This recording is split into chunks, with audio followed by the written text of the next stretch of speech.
Hey guys, welcome to another video. Thank you for clicking and watching. And without further ado, let's get into it and stay tuned. On ESPN was that the Warrior veteran players concerned about Kuminga's buy-in if he comes back on the qualifying offer. And it's like, yeah, no kidding, right? With this window, right? There's such a small window that the Warriors are operating. Yeah, I mean, that is true.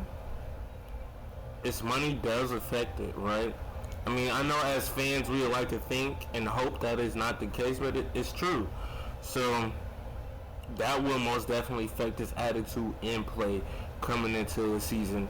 And the Warriors should know best, considering what happened with Draymond and Jordan Poole. Fitting in with Steph, Jimmy, and Draymond, you can't have even half of a season of someone being disruptive in a locker room. It is 3 years, $75 million with a team option, which would guarantee him $48.3 million, right? But as we know, the stalemate is the team option, because it was also reported in the same article that there was an offer from Golden State. The only offer without the option on it was 3 for 54, cutting that down to like 18. That's just significantly different. So as we've all suspected, it's this option thing. And I don't know how he must be feeling, but everybody want to get paid. I just made a video about JJ McCarthy. Go check it out. And I talked about Sam Darnold in that video. And the Vikings offering an abysmal offer compared to what he got to Seattle Seahawks. So money does play a factor into things. It plays a factor into how people play and everything. So Kuminga and his agent, what they want is a one-year super deal. Instead of taking the qualifying where there's no trade clause, we'll do a 1 year, pay us, and then you can trade us type of thing, right? What that number would be, you'd have to imagine is going to be between 25 and 30. But I think that there were several other things of note in this article. Again, go check it out on ESPN. Anthony Slater, our guy, right, our beat writer for so long with the Dub Nation. Lacob, this is another tidbit that, maybe people assumed. During that draft, he's connecting the dots to basically Lacob does want him here, right? But not everyone feels that way within the organization. And while Joe is the owner, he's not running a dictatorship, right? He's smart enough to know that there has to be, an agreement. yeah, and it's a lot because it has a lot to do with style and fit. I'm not saying that Jonathan Kuminga is a bad player. He's a good player, right? Good skill set, good size, good athleticism. Probably not so much on the skill, but he's a good player. I believe that they want him. I believe any team will really kind of want him, and to have, right? But this isn't all rainbows and sunshines and sunsets. This is reality. So most definitely, I see where every side is coming from. But money is just like they said before. It's the biggest thing that's going on in between these two people. I should say the Warriors and Jonathan Kuminga. Hopefully they get that figured out. But offering a supermax, not a supermax. Let me take that back. But a super 1 year deal, I kind of don't see that happening either. Jonathan Kuminga saying, give me a super deal, you trade me. Or he's basically making it harder for himself to be traded. I don't know.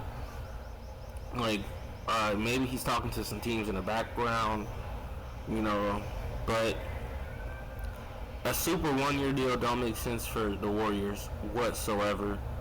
They both playing around. I mean, ultimately, I know each party want to get this done. It's hard being a free agent, but it's either he become a free agent or you sign him. And that's what it is. When I play a lot of these franchise mode, and it's not nothing like real life. But I tried different strategies, and as if I was a GM. Sometimes you just gotta let that motherfucker go. So, and I like Jonathan Kuminga. He's a good player. I really want him to be in the Warriors, seeing that's one of my favorite teams. So hopefully they get that figured out.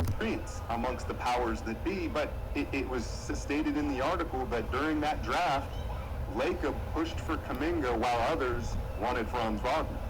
So there's that, right? Then it was also stated in the deal that they had on the table for Alex Caruso, who was a Bull at the time. Lacob wasn't having it. So Lacob clearly, in that conversation, do you want to be here? Do you want me? Lacob wants him here. It's convincing everyone else. And at this point, the trust seems to be gone, right? But it sounds like, honestly, Kuminga and his camp want Lacob to, ensure him, step in and be like, no, he's playing 30 minutes a night in closing games. I'm the owner, and that's what's going to happen. And again, Joe, they said, he can be heavy-handed with his opinions. He's not forcing the issue. There has to be an agreement amongst Kerr and Dunleavy, everybody, right? He's not dumb. But Kuminga, it seems like he wants that. My question, I'll be honest, before this came out and we're waiting, I was thinking, is Kuminga holding us hostage here? He knows. The other thing that we've heard last week was Al Horford, Melton, these guys are quietly asking for clarity on when can we show up and get this done and keep working towards the season, right? And I'm like, is Kuminga out of spite, just kind of holding everything hostage here? Because he's upset? You ain't going to give me this? All right, fine. I'm going to mess all your plans right now. That was kind of my thinking. And in these... Why would he do that? Why would he do that? Why would he do that? Bro just trying to get his money. He's trying to negotiate. I think the big separator between Giddey and Kuminga is that Chicago is offering him a guaranteed starting role and a big role. And so that wasn't, that was a little bit of a different situation. But again, this team option thing, it doesn't seem like Kuminga and his agent are going to budge on it. What would the number be on a one-year deal? 25? Just 1 for 25 right now? How tradable? I don't know. Season got to play out, but damn near impossible. $25 million for 1 year, Jonathan Kuminga, man. I've said it over and over. I think the toothpaste is out of the tube. I don't think he can come back and it can be all good. I think that there's just been too many weird things over these 4 years with Kerr and in and out, and the way Kerr does the rotations. The fit is not great right now. As soon as the Jimmy Butler thing was made, unless you're moving Draymond out or something like that. And so I guess my question is, as we get to the 11th hour here, and we're still at this stalemate, are the Warriors willing to revisit the 2 trades that we heard that were on the table? Because the Kings and the Suns very much interested in Kuminga. Let me remind you of the reported deals. From Phoenix, it was Royce O'Neal, Nick Richards, and 4 second-round picks. Would they offer up a first? They don't have a first, I don't think, for a few years, right? But would Phoenix, at this point in the season, be more willing to cough up more? Not likely. Are the Warriors willing to take less because they haven't been able to come to an agreement? So that was the Phoenix deal, okay? The Kings deal was Malik Monk and a protected first-round pick. Now, would y'all take either of those deals?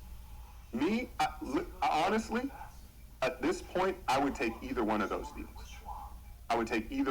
deals. Malik, we know, is a guy that can create his own offense, something that we desperately need at times. And Nick Richards is a starting caliber center. He gives us depth there. Royce O'Neal is going to plug and play right away. Now, the draft capital is where they're going to haggle with it. But to me, at this point, and it's not so, I very much feel how I felt about Ayuk in the Niners situation. Kuminga, you're good, but let's not get carried away here. He's not the type of talent that. And that's what I'm thinking. You're giving him credit, and hopefully he does touch on this. He haven't got too much playing time, and it's not because he's super bad. It's not because he's trash. He's decent stats compared to rookies of his class and rookies in general. He's a good player. Act totally yourself. I'll tell y'all. Everybody will say he's a pretty good player. Most teams would like to have him on their roster. All teams would like to have him. But we know that fit and thing is all of that. And this is why they're having their problems now. It's not because he's bad. He just doesn't fit the team. But then again, that was kind of the case of Ben Simmons. With right after his tenure with the 76ers, before we really want more time, he is not a bad player. But let's not get carried away. But he also does, to me, the amount of opportunities that I think that one might need.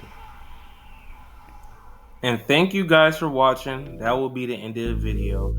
Please don't forget to like and subscribe. As always, peace.